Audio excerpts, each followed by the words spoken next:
오늘 우리에게 주신 하나님의 말씀은 마태복음 16장 21절에서 28절 말씀입니다. 이때로부터 예수 그리스도께서 자기가 예루살렘에 올라가 장로들과 대제사장들과 서기관들에게 많은 고난을 받고 죽임을 당하고 제3일에 살아나야 할 것을 제자들에게 비로소 나타내시니 베드로가 예수를 붙들고 항변하여 이르되 주여 그리 마옵소서 이 일이 결코 주께 미치지 아니하리이다. 예수께서 돌이키시며 베드로에게 이르시되 사탄아 내 뒤로 물러가라. 너는 나를 넘어지게 하는 자로다. 내가 하나님의 일을 생각하지 아니하고 도리어 사람의 일을 생각하는도다 하시고 이에 예수께서 제자들에게 이르시되 누구든지 나를 따라오려거든 자기를 부인하고 자기 십자가를 지고 나를 따를 것이니라. 누구든지 제 목숨을 구원하고자 하면 잃을 것이요 누구든지 나를 위하여 제 목숨을 잃으면 찾으리라. 사람이 만일 온 천하를 얻고도 제 목숨을 잃으면 무엇이 유익하리요? 사람이 무엇을 주고 제 목숨과 바꾸겠느냐? 인자가 아버지의 영광으로 그 천사들과 함께 오리니 그때에 각 사람이 행한 대로 갚으리라. 진실로 너희에게 이르노니 여기 서 있는 사람 중에 죽기 전에 인자가 그 왕권을 가지고 오는 것을 볼 자들도 있느니라. 아멘.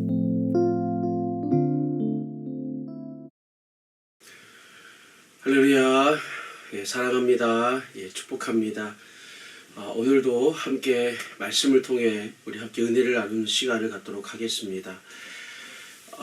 지난 3월 첫째 주인가요? 그때 우리가 나눴던 주제 예수님의 길과 제자의 길에 관한 주제를 나눴었는데 오늘은 그 두 번째 시간을 가지려고 합니다. 지난 시간에 우리는 베드로가 했던 말을 우리는 기억하죠. 당신은 그리스도이십니다. 예수님에 대한 신앙 고백에 대해서 살펴봤었습니다. 중요한 것은 베드로의 신앙 고백도 중요하지만 더 중요한 것은 베드로가 이 신앙 고백이 어디에서 했는가, 그 신앙 고백이 이루어진 장소가 더 중요하다고 말씀을 드렸습니다. 주는 그리스도시요 살아계신 하나님의 아들이십니다 라는 이 고백이 어디에서 이루어집니까? 그 장소가 빌립보 가이사랴입니다. 해발고도 약 3,000m 높이 정도 되는 그 헬몬산 바로 아래쪽에 있는 갈릴리 최북단에 위치하는 도시, 거기가 빌립보 가이사랴입니다.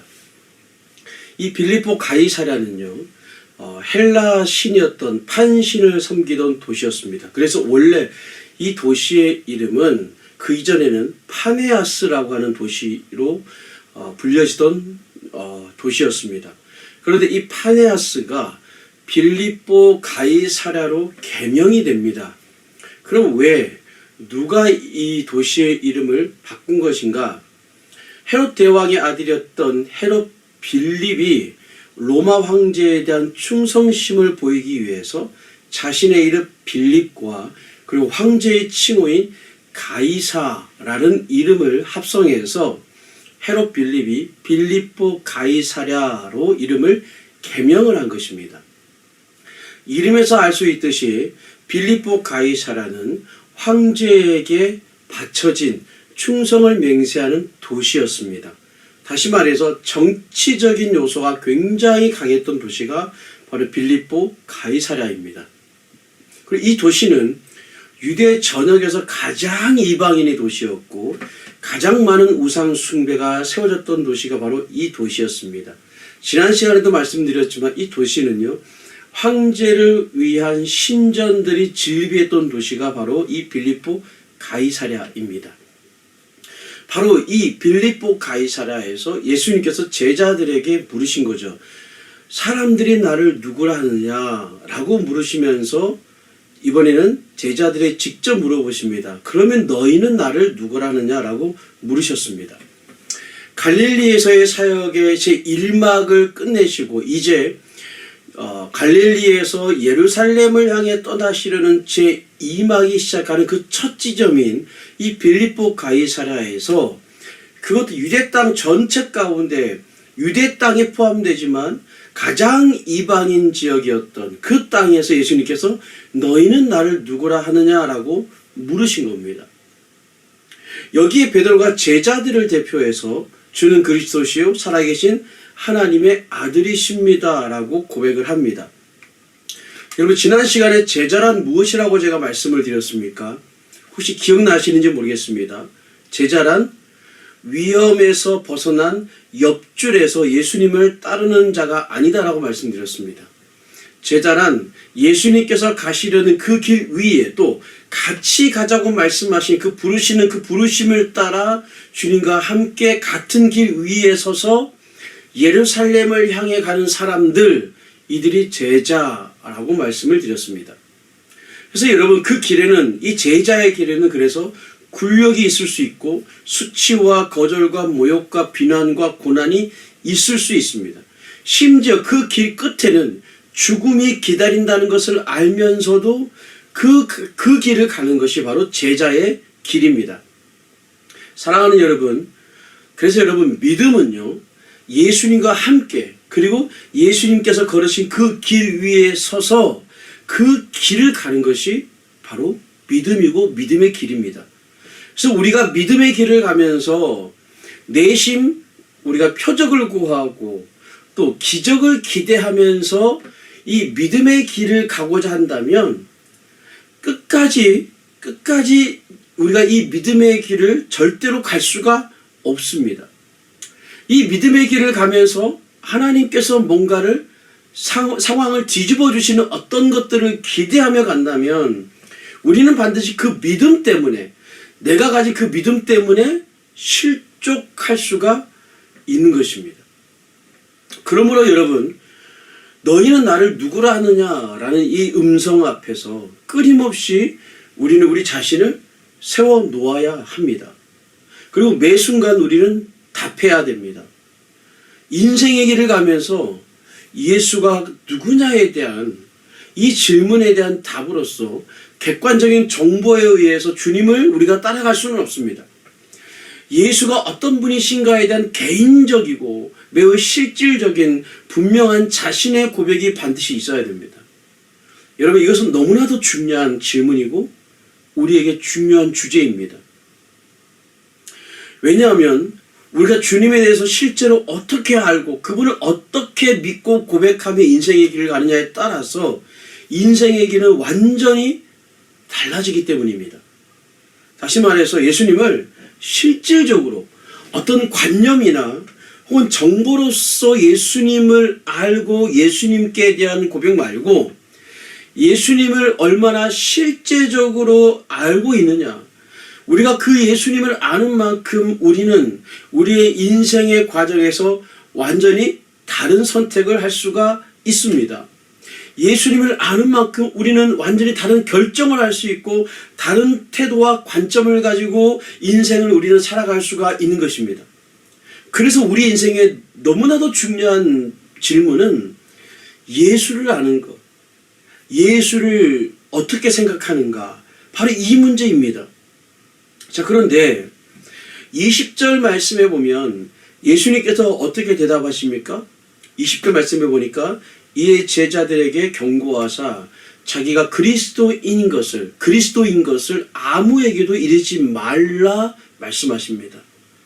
제자들에게 경고하시면서 자신이 그리스도라는 사실을 아무에게도 알리지 말라고 말씀을 합니다. 왜 그러셨을까요? 이유가 뭘까요?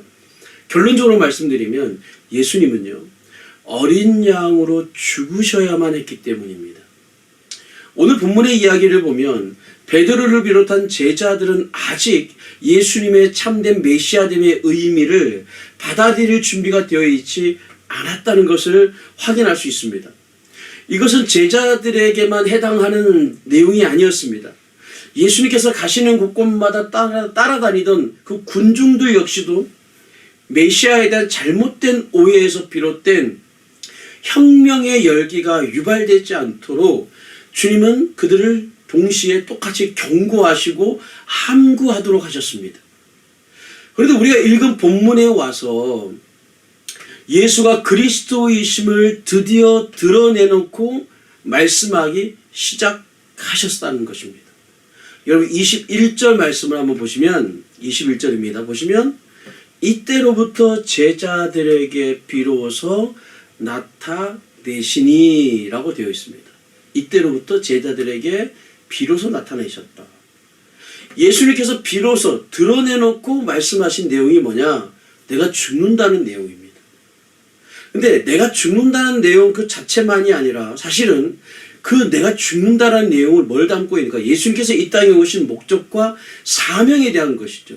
바로 이것을 단순히 죽는다라는 게 아니라 예수님의 목적과 사명을 드디어 드러내놓고 말씀하기 시작하셨다라는 것입니다.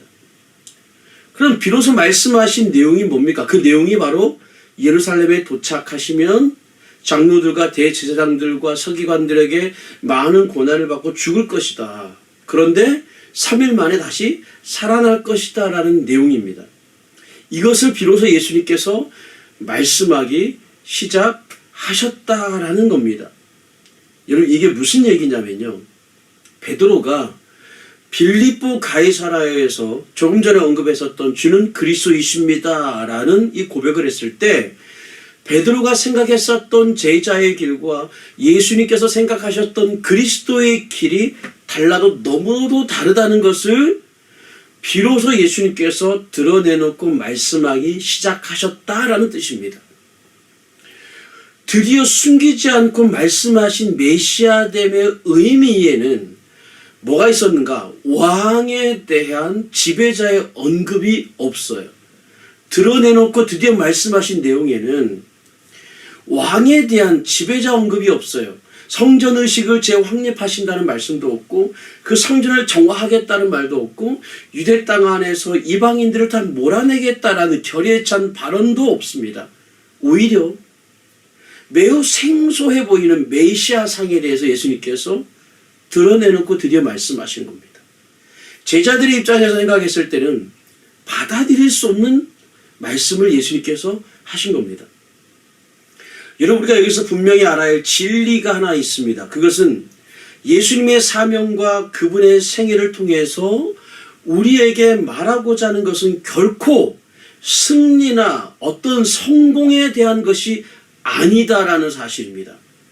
오히려 거부와 고난과 죽음에 대한 것입니다. 예수님께서 드디어 드러내놓고 밝히신 자신의 정체성과 사명은 인자가 많은 고난을 받고 죽어야 한다라는 말로 요약됩니다. 하지만 이스라엘은요, 메시아가 고난받고 죽는다는 말을 들어본 적이 없습니다. 혹 들렸다 할지라도 믿고 싶지 않았던 내용 중에 하나입니다. 이스라엘이 지금껏 기다렸던 메시아는 어떤 메시아냐? 당시의 그 억울함, 그들이 처했던 그 억울함을 풀어주는 메시아, 절박한 삶의 형편과 처지를 알아주는 메시아, 그것을 해결해주고 승리를 주고 내 삶에 성공으로 이끌어 줄 수 있는 메시아, 그 메시아여야만 했던 것입니다. 그런데 예수님께서 말씀하시는 메시아는 어떤 메시아입니까? 그들이 기대하고 바랬던 메시아는 전혀 다른 메시아입니다.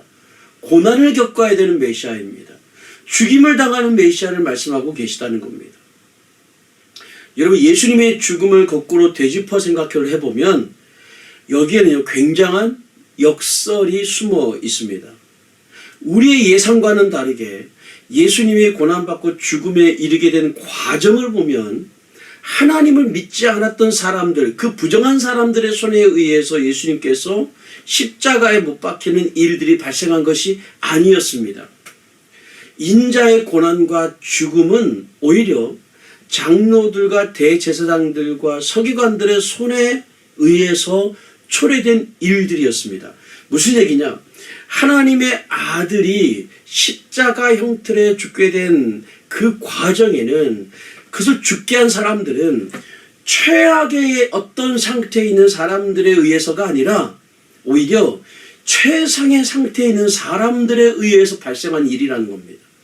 다시 말하면 예수님의 죽음은 인간 본성의 순간적인 실수나 일탈의 결과로서 발생한 것이 아니라 존경받고 있었던 종교 지도자들의 면밀한 궁리의 결과로서 일어났다는 겁니다.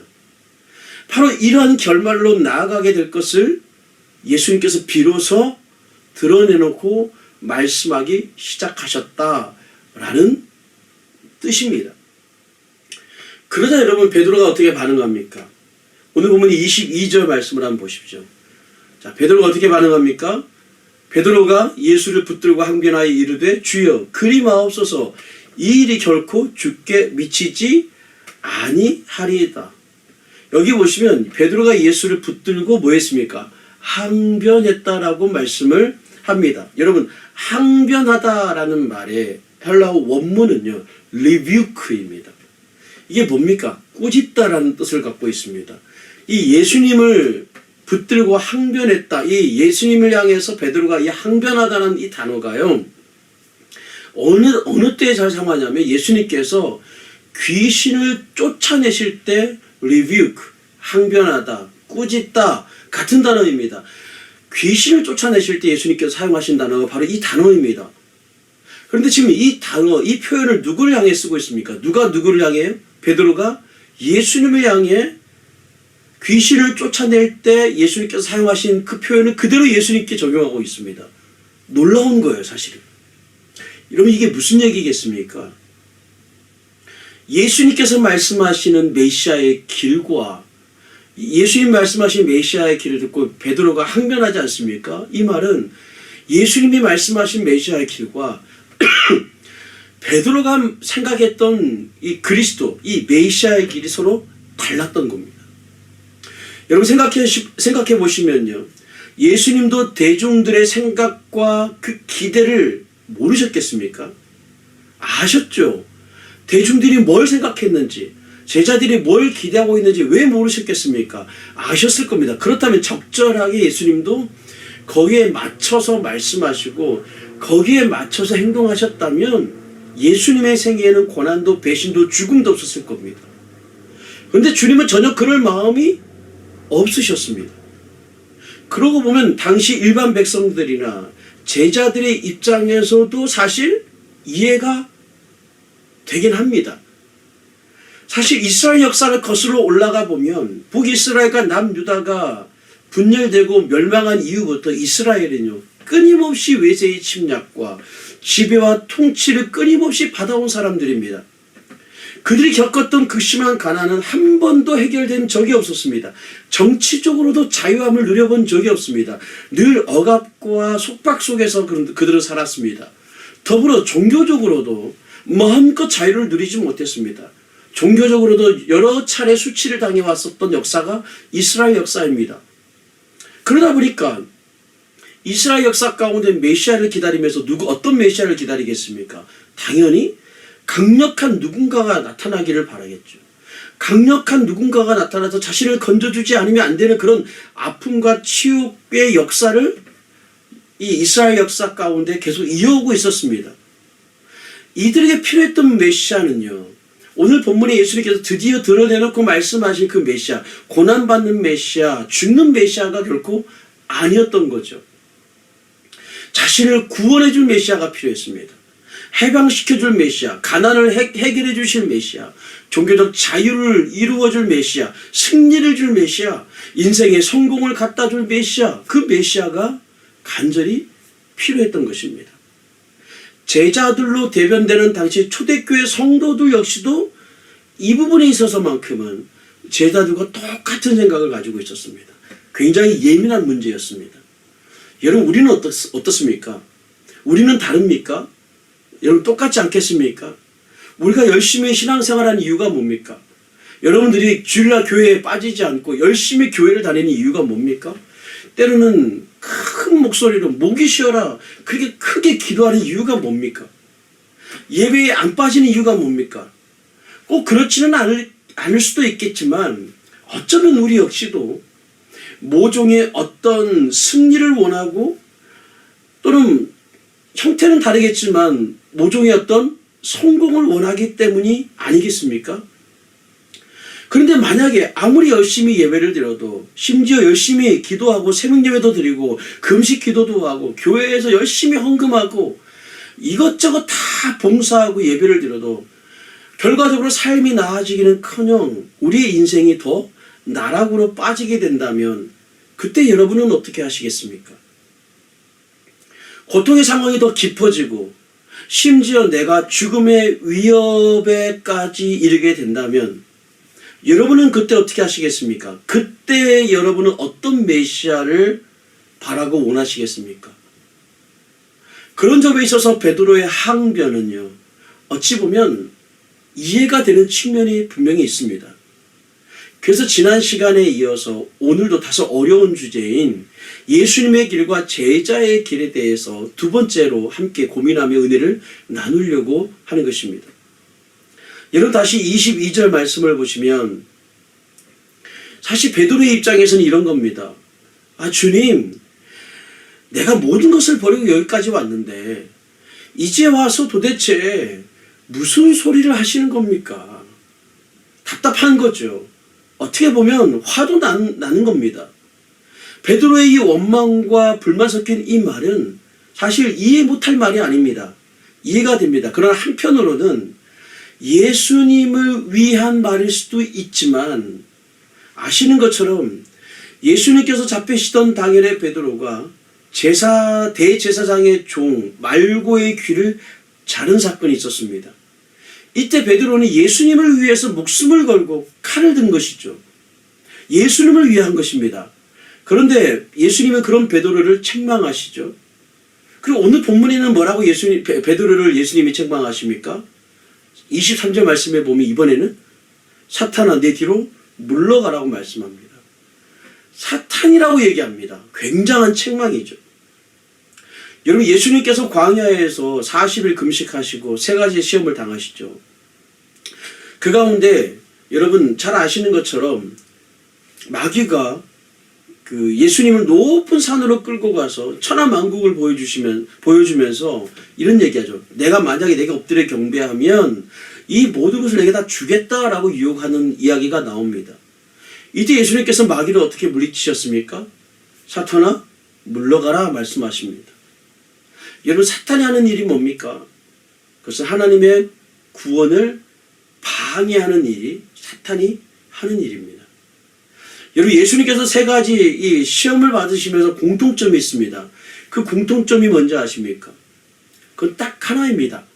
십자가 없는 영광을 구하라는 겁니다. 이게 사탄이 예수님을 시험했던 세 가지 시험의 공통점이에요. 십자가 없는 영광을 구하라. 힘을 통한 목적을 달성하고 이루라.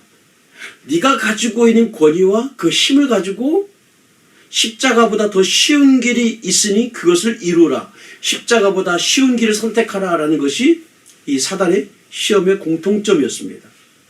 베드로 역시 힘없는 메시아보다는 힘 있는 메시아를 그도 원했습니다. 여러분 인간은요 연약함을 받아들이는 것을 좋아하지 않습니다. 당연한 얘기죠. 그러다 보니까 십자가는 결코 매력적이지 않는 겁니다. 십자가는 그래서 꺼리는 대상이고 미련해 보이는 겁니다. 그렇게 환영할 만한 게 아닙니다. 생각해 보십시오. 인간을 구원하겠다는 자가 어떻게 저렇게 매달려 처참하게 죽을 수가 있는가? 그러니 십자가를 바라보면 십자가의 방법을 따르면 당연히 망할 것 같은 겁니다. 그래서 예수를 믿지만 우리는 끊임없이 예수를 믿으면서도 더 나은 방법이 있지 않을까 찾게 되는 겁니다. 그러나 여러분 십자가 외에는 구원을 얻을 다른 길은 없습니다. 여러분 십자가는 이념이 아닙니다. 십자가는 사상도 아니고 심오한 철학도 아닙니다. 십자가는 세상 죄를 지고 가는 하나님의 어린 양의 목배임이에요. 십자가는 인류의 죄를 구원하시려는 하나님의 유일한 방법인 줄 믿습니다. 그래서 우리는 십자가를 하나님의 능력이라고 말하고 하나님의 지혜라고 고백하는 겁니다. 여러분 십자가는요 아무리 봐도 인간의 상식으로는요 모자른 듯합니다. 뭔가 문제가 있어 보입니다. 그러나 인간의 지혜가 아무리 탁월한다 한들 하나님의 미련하는 것보다 못한 것이 바로 인간의 지혜입니다. 그래서 십자가는 인간의 이성으로 판단해서는 안 됩니다. 인간의 교만은 십자가를 무시하게 됩니다. 오늘 베드로의 반응은 하나님이 생각하는 방식과 인간이 생각하는 방식이 전혀 다르다는 것을 보여주는 것입니다. 베드로는 십자가를 거부했습니다. 그리고 자기도 모르는 사이에 사탄의 일에 동조하게 된 결과를 낳게 되었습니다. 다시 말하면 베드로는 아직 예수님을 따를 준비가 되지 않았던 거죠. 여러분, 사탄이 하는 일은 뭡니까? 십자가를 피해라. 끊임없이 얘기합니다. 사탄은 우리에게 십자가를 피해서 다른 길이 있다고 얘기를 합니다. 끊임없이 속삭이는 일을 합니다. 하나님의 일보다 사람의 방법과 사람의 일을 생각하게 합니다. 그래서 우리의 인생이 십자가에 집중하지 않게 되면요, 반드시 우리는 사탄의 전략에 말려들게 되어 있습니다. 나는 분명히 하나님을 위한 일을 한다고 지금 생각하지만 자신도 모르는 사이에 사탄의 편에 설 수도 있다는 사실에 우리는 심각하게 우리 자신을 돌아봐야 됩니다. 여러분, 우리는 그래서 끊임없이 스스로를 질문해야 됩니다. 물어야 됩니다. 내가 지금 결정한 이 결정, 이 일이 하나님의 일인가? 아니면 사람의 일인가? 여러분, 사단은 끊임없이 여러 가지 길이 있다고 얘기합니다. 그러면서 꼭 예수가 아니어도 된다. 꼭 십자가의 방법이 아니어도 된다고 가르칩니다. 네가 가지고 있는 힘으로도 가능하다고, 네가 가지고 있는 그 영향력으로 그 일을 해결할 수 있다고 얘기를 합니다. 여러분, 우린 둘 중에 하나의 길에 서야 됩니다.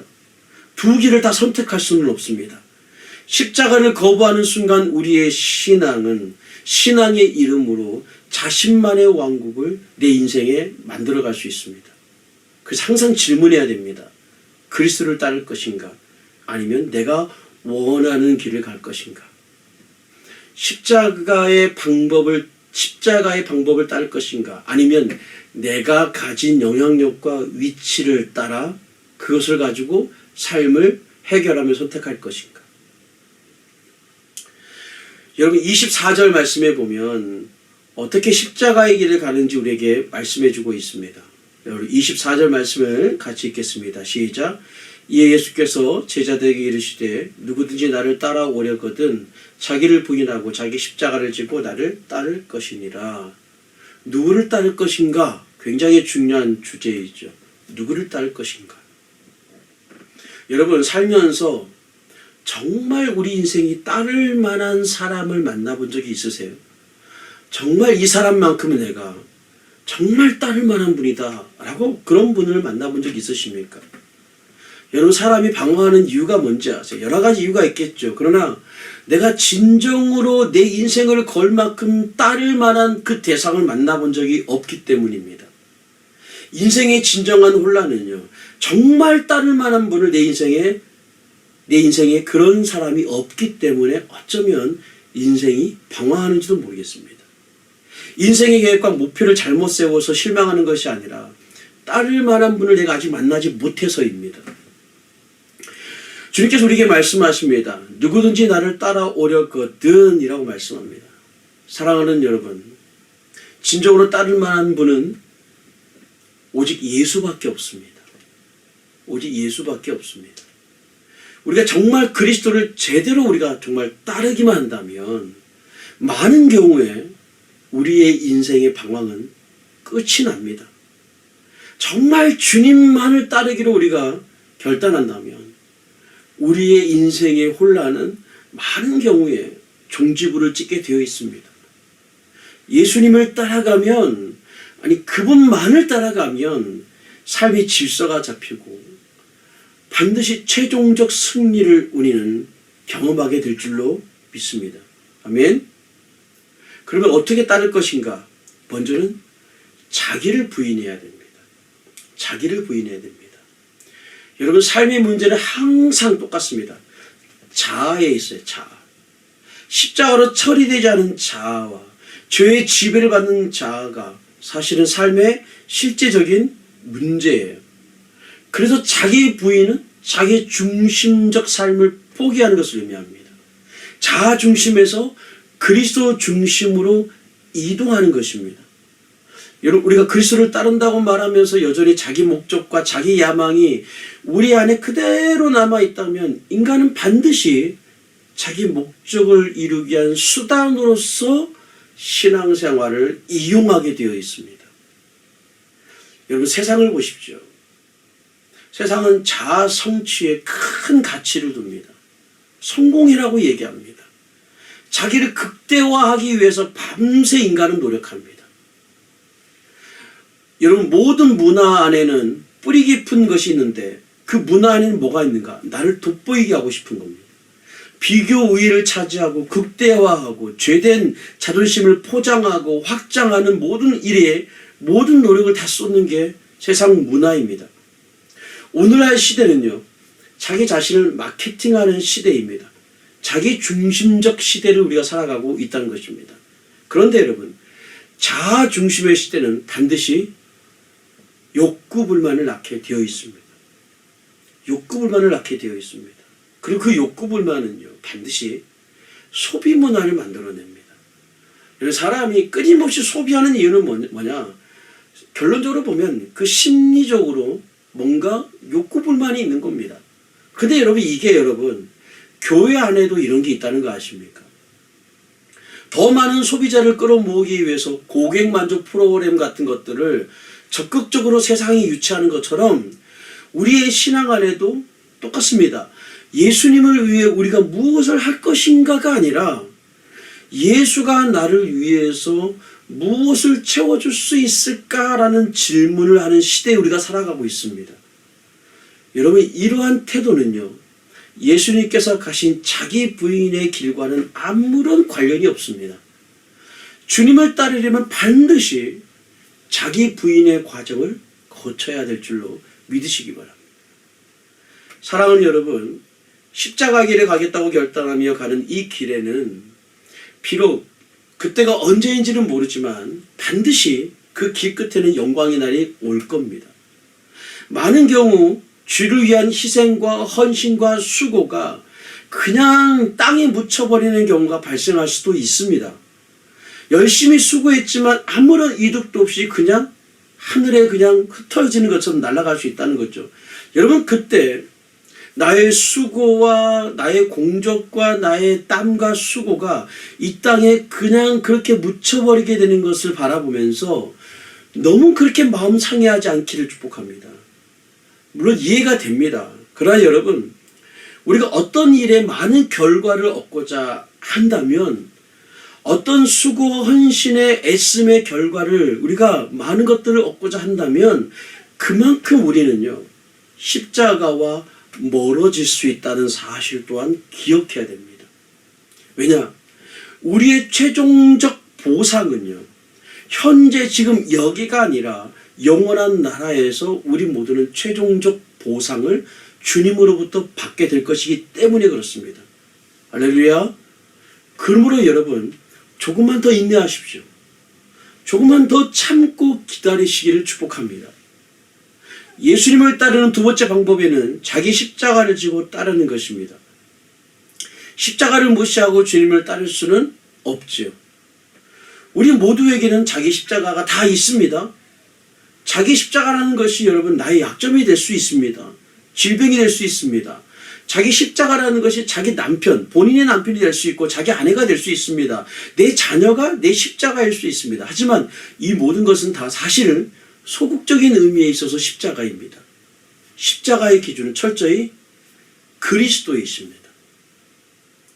물론 예수님께서 당하셨던 고난을 우리가 어떻게 똑같이 당할 수 있겠습니까? 그럴 수는 없죠. 그럴 일도 없죠. 그러나 약간의 유사한 경험을 할 수 있습니다. 우리가 주님을 따라갈 때 어떤 경험을 합니까? 그 유사한 경험 가운데는요, 주님을 따라가다 보면요, 배신을 경험할 수 있어요. 주님을 따라가다 보면 오해받을 수 있습니다. 모멸감을 느낄 수 있습니다. 처절한 외로움을 경험할 수도 있습니다. 주님을 따라가다 보면 미움을 받을 수도 있습니다. 멸시와 조롱을 받을 수도 있습니다. 그리스도 때문에 수치와 고통이 찾아올 수도 있습니다. 십자가의 길은 사실 위험한 길입니다. 결코 꽃길이 아닙니다. 척박합니다. 좁은 길입니다. 오늘 우리 가운데 지금까지 여러분 편안한 길만을 걸어왔다면 우리는 어쩌면 우리가 걸어온 길은 십자가의 길과는 먼 삶을 살아왔는지도 모를 일이죠. 왜냐하면 십자가를 붙드는 순간 그동안 소중하게 여겼던 것들을 상당 부분 잃어버릴 수도 있기 때문에 그렇습니다. 나와 함께한 사람들이 나에게 등을 돌릴 수도 있기 때문입니다. 그래서 예수의 길을 가는 것은 살고자 하는 욕망과 싸워야만 합니다. 그래야만 가능한 길입니다. 여러분 신앙생활 하면 할수록 신앙생활이 어렵게 느껴지십니까? 아니면 편하고 쉽게 느껴지십니까? 신앙생활 오래 하면 오래 할수록 너무 힘들다. 불편하다. 만약 그렇다면 여러분 그거 이상한 게 아닙니다. 그게 정상입니다. 기독교는 여러분 쉽게 사는 길을 가르쳐 주지 않습니다. 오히려 자기 십자가를 지고 나를 따르라고 말씀합니다. 여러분 복음서를 보면요 다 똑같아요. 예수님과의 거리가 예루살렘과의 거리가 가까워지면 가까워질수록 다시 말하면 우리의 인생이 정말 십자가와 가까워지면 가까워질수록 예수님을 사람들이 떠났던 것처럼 똑같은 현상이 일어나는 거예요. 여러분 갈릴리에서 제1막의 이 삶을 예수님이 거의 3년 동안 사역하시면서 얼마나 많은 사람들이 예수님을 따라다녔습니까? 구름 같은 이 군중들이 예수님을 갈 때마다 다 따라다녔습니다. 그런데 그 갈릴리에서의 사역을 마치시고 예루살렘을 향해 가는 그 길목에서 예루살렘에 가까우면 가까울수록 사람들이요 예수님을 떠납니다. 나중에 십자가를 지는 그 상황에 다 떠납니다. 제자들을 보면서 다 떠납니다. 여러분 십자가와 가까워질수록 우리의 인생이 십자가와 그만큼 가까워질수록 사람들은 예수님을 떠나는 것처럼 우리를 떠날 수도 있습니다. 이유가 뭐겠습니까? 이유는 그들이 생각했던 길과는 다른 길이기 때문입니다. 그래서 십자가는 굉장히 무거운 주제입니다. 십자가는 지식의 문제가 아니라 삶의 문제입니다. 교리의 문제가 아니라 일상 속의 삶 속에서 풀어내야 되는 핵심적인 문제가 십자가입니다. 그러면 오늘 우리는 우리의 문제를 한번 확인해 봐야 됩니다.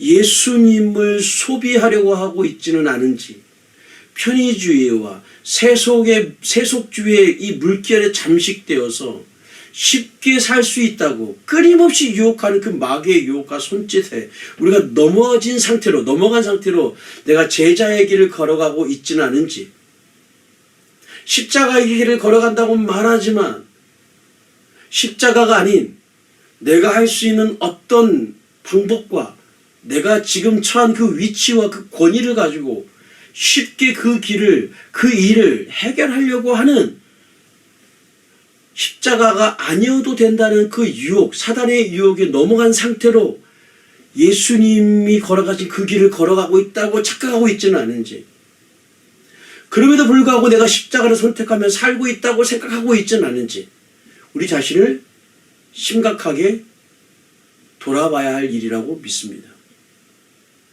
여러분 우리의 삶을 들여다보면 사실 십자가를 지지 않아도 십자가를 머릿속에 생각하지 않아도 사실은 고난은 찾아옵니다. 고통의 문제는 끝없이 우리 인생에 밀려오는 문제입니다. 이거는 예수를 믿든 안 믿든 인생 자체가 인생이라면 다 똑같습니다. 인생은요 예수를 믿거나 안 믿거나 다 똑같습니다. 다 고통의 여정입니다. 인생 자체가 고통의 여정이죠. 그렇다면 여러분 어차피 인생이 고통의 여정이라면 이왕이면 우리가 주를 위한 십자가를 지고 가는 게 훨씬 낫지 않겠습니까? 할렐루야. 주님은 내가 원하지 않았지만 어디론가 우리를 데리고 가실 때가 있습니다. 그럴 날이 옵니다. 여러분 살고 싶지 않았지만 그렇게 살려고 하진 않았지만 살라고 하신 자리가 있고 장소가 있습니다.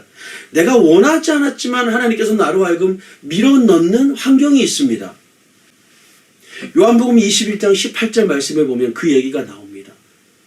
자, 읽어보겠습니다. 시작. 내가 진실로 진실로 내게 이르노니 내가 젊어서는 스스로 띠띠고 원하는 곳으로 다녔거니와 늙어서는 내 팔을 벌리리니 남이 내게 띠띠우고 원하지 아니하는 곳으로 데려가리라. 내가 원하는 삶이 아니라 주님이 있으라고 하는 곳, 주님이 사람들을 통해 나를 끌고 가는 그곳, 그곳이 바로 십자가의 길이고 하나님의 일이라고 말하는 겁니다. 젊어서야, 혈기왕성해서야 내가 원하는 대로 막 살았을지 몰라도 우리의 신앙에 성숙해지면 그렇다는 겁니다. 나에게 유익한가 아닌가에 관심이 있는 것이 아니라 주님은 나만의 행복을 위해서가 아니라 다른 사람을 위한 희생을 요구하신다는 거죠. 십자가를 지고 가는 삶은 내가 원하는 삶을 포기하는 삶이에요. 그게 십자가를 지는 겁니다. 때로는 나의 꿈을 접을 수도 있습니다. 때로는 예수님 때문에 물질적 손해를 볼 수도 있습니다.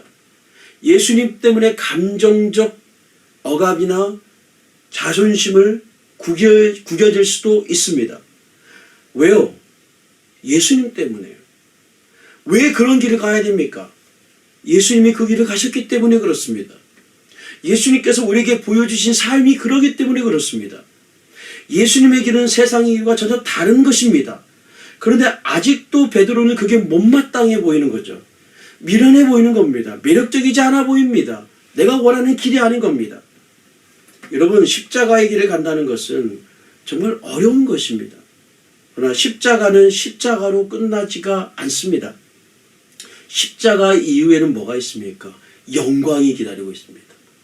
로마서 8장 17절 말씀을 우리 다시 한번 잘 아시는 말씀일 겁니다. 이 말씀을 우리가 정말 확신을 가지고 이 말씀을 함께 읽어보겠습니다. 시작. 자녀이면 또한 상속자 곧 하나님의 상속자요 그리스도와 함께한 상속자니 우리가 그와 함께 영광을 받기 위하여 고난도 함께 받아야 할 것이니라. 아멘. 우리가 그리스도를 따르고 있다면 장래의 소망이 있습니다. 아멘. 여러분, 예수의 이름으로 고난을 받고 있다면, 예수의 이름 때문에 받는 고난이라면 낙심하지 마십시오. 제대로 가고 있는 겁니다. 잘 가고 있는 겁니다. 이상한 일 당한 것처럼 여기지 마십시오. 그 길 끝에는 영광이 기다리고 있습니다. 영광이 있습니다. 십자가의 길은 정말 어려운 길입니다. 두려운 길입니다. 하지만 그 길은 홀로 가는 길이 결코 아닙니다. 그 길은 우리의 무거운 짐을 함께 져주시는 주님과 함께 가는 길입니다. 예수님의 제자로 산다는 것은 그래서 특권 중에 특권인 줄로 믿습니다. 그 길 끝에 뭐가 있습니까? 영광이 기다리고 있기 때문입니다. 여러분, 부족하지만 내가 예수의 제자로 살고자 애쓴다면 주께서 우리에게 은혜 주실 줄로 믿습니다. 여러분, 십자가의 길을 걷는 사람에게 주시는 독특한 은혜가 있다는 거 여러분 아십니까? 그게 뭐냐? 하나님의 위로예요. 특별한 은혜죠. 독특하다기보다는 특별한 은혜입니다. 하나님의 위로가 있습니다. 주님은 우리가 지고 있는 십자가의 무게를 아세요. 우리의 고통을 이해하시는 분이십니다. 예수님의 제자로 그분의 길을 따른다는 것에는 당하는 그 고난이 있는 것을 아십니다. 여러분, 하나님이 다 아세요. 그분이 우리를 위로해 주실 겁니다. 여러분, 그러므로 그 십자가의 길을 가다가 당하는 고난을 만났을 때 감사하기를 결단하십시오. 왜냐하면 그때 우리가 가장 예수님과 닮을 가능성이 높기 때문입니다. 예수님을 닮을 가장 절호의 기회이기 때문입니다. 여러분, 지금은 정말 혼돈의 시대입니다. 이 혼돈의 시대에 우리 모두는 길을 잃어버렸습니다.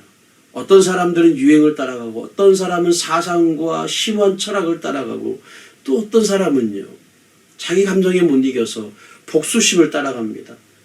길이라고 생각하고 그 길을 따라갔는데 어느 순간 길을 잃어버리는 그런 인생이 되는 거죠. 여러분, 인간에게는 답이 없습니다. 오직 예수 그리스도 그 길에만 답이 있습니다. 오직 예수 그리스도 그 길에만 우리를 승리케 해주시는 길이 있는 줄로 믿습니다. 그분을 따를 때 가장 승리의 길로 인도가 될 겁니다. 우리가 참으로 따를 분은 그리스도밖에 없습니다. 그분을 따를 때 우리의 인생을 승리케 하실 줄로 믿습니다. 여러분, 예수님께서 오늘 우리에게 나를 따르라고 말씀하십니다. 우리가 가야 할 그 길이 예수 그리스도의 길이 될 수 있기를 축복합니다. 시간 함께 말씀을 생각하시면서 기도하며 나아가겠습니다. 기도하실 때 여러분, 예수의 길과 제자의 길은 오늘 본문의 말씀에 달랐습니다. 예수님이 생각하셨던 길은 십자가의 길이었습니다. 그러나 십자가는 십자가로 끝나는 것이 아니라 영광으로 끝나는 길이었습니다. 십자가는 편한 길을 선택하는 것이 아닙니다. 자기 권력, 자기 지위, 자기 능력, 자기 경험으로 가는 길이 아닙니다. 예수 그리스도께서 가신 그 길을 가는 것이 바로 십자가의 길입니다. 시간 기도하실 때 주님, 내가 십자가의 길을 걷기를 원합니다. 주님이 가신 그 길을 가기를 원합니다. 주님이 가신 그 방향을 따라가기를 원합니다. 주님이 가신 그 방법을 따라가기를 원합니다. 주님 나를 인도하여 주옵소서. 우리 함께 기도하며 나아가겠습니다. 기도하겠습니다.